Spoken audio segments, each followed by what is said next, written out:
Muy buenos días para todos.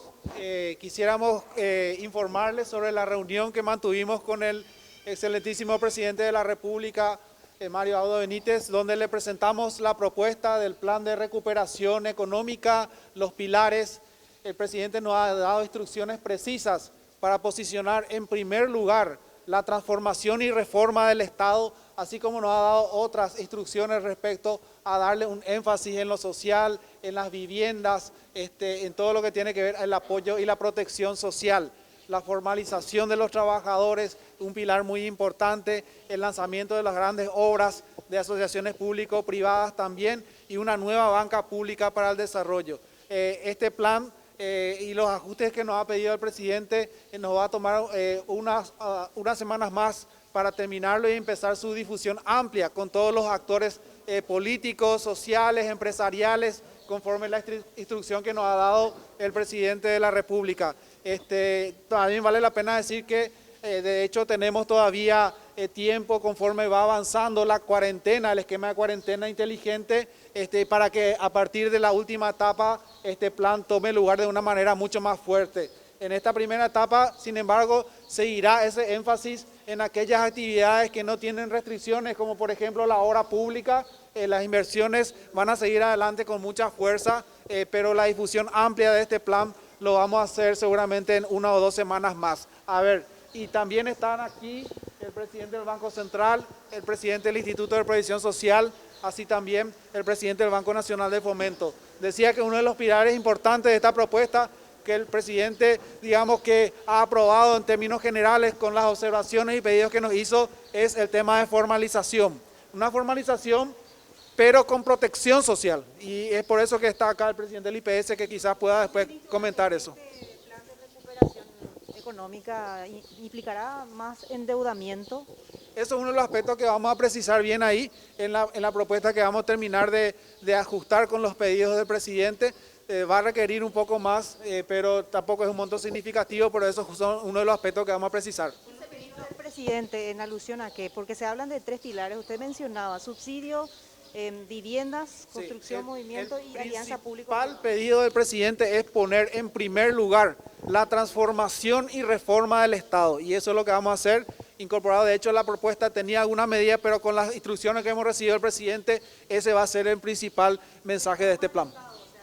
La reforma y transformación del Estado implica muchas cosas: avanzar en una racionalización del gasto público, en la agenda digital, en un gobierno electrónico que cambie la forma de relacionamiento del ciudadano con el Estado, que le facilite la vida y que pueda llegar créditos para las empresas, para las familias, para la vivienda, la formalización, la protección social, salud para todos. ¿Incluye a las binacionales también eso, viceministro? La parte fiscal en particular está contemplado con las iniciativas parlamentarias o sea, los proyectos de ley que se van a enviar al Congreso en el marco de este plan. Entre ellos está la ley de responsabilidad fiscal, que sería un ajuste para reforzar esa ley de responsabilidad fiscal, y eso incorporará medidas de racionalización y austeridad por el lado del gasto público que se van a precisar luego, pero también medidas por el lado de los ingresos. ¿Incluye, vice? ¿Tiene pensado destinar total y un adicional? ¿Cuánto sería?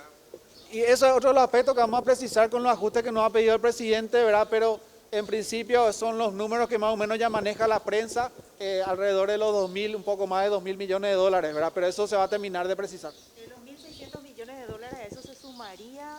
¿Hay un monto más o menos?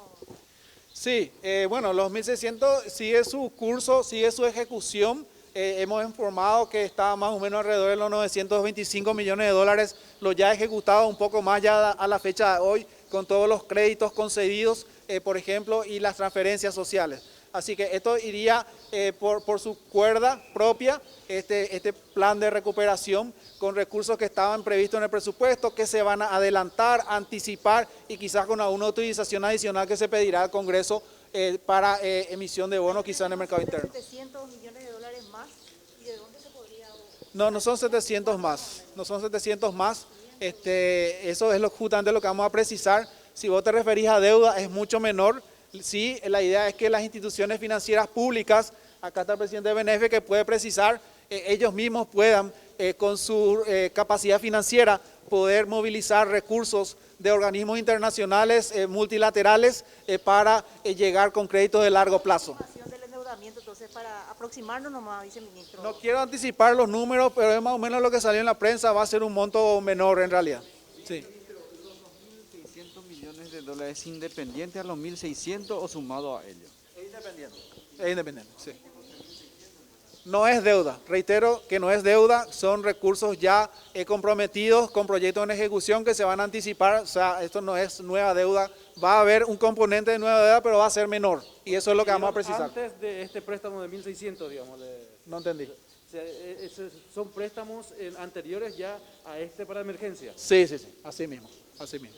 Sí, podría continuar hasta fin de año, viceministro, los subsidios. Un componente muy importante del plan tiene que ver con la formalización, pero con protección social. Eso implica la continuidad de un mecanismo de subsidio, de apoyo a los trabajadores, pero a través de las empresas. Sería una especie de PTO 2.0, pero donde serían las empresas las que van a hacer su declaración jurada de quiénes son sus trabajadores dependientes y vamos a darle una ayuda en ese sentido por un periodo de 3 a 6 meses. Esa es la propuesta. ¿Ustedes paguen los salarios de los funcionarios de los Parcialmente, un subsidio parcial. Hay un monto destinado para esto.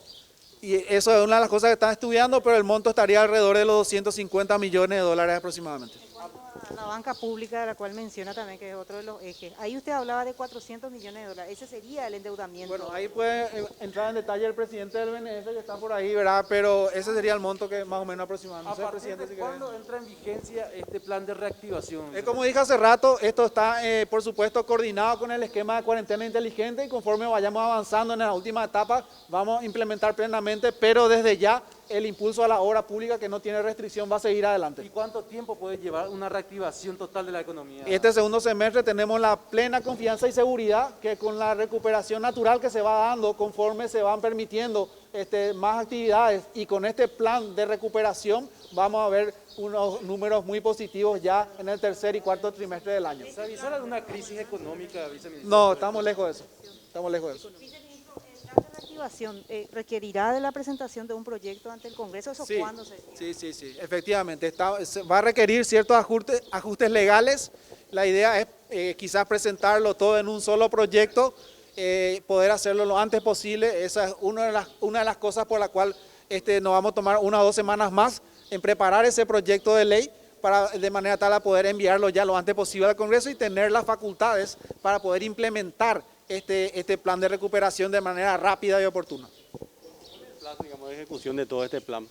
El segundo semestre de 2020 va a ser el plazo y vamos a tener un cronograma bien preciso, mes por mes, acción por acción de cómo se vaya ejecutando. Hasta el fin del año 2020.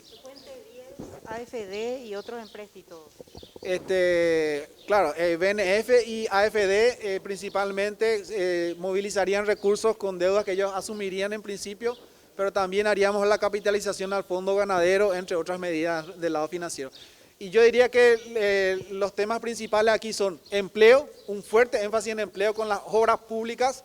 El otro énfasis muy fuerte es el apoyo a las viviendas para los segmentos de ingresos medios o medios bajos. Y el tema de MIPYMES y comercio fronterizo, también hay un montón de medidas de apoyo al comercio en general y al comercio fronterizo en particular. ¿Esos subsidios de dónde sacarían el dinero?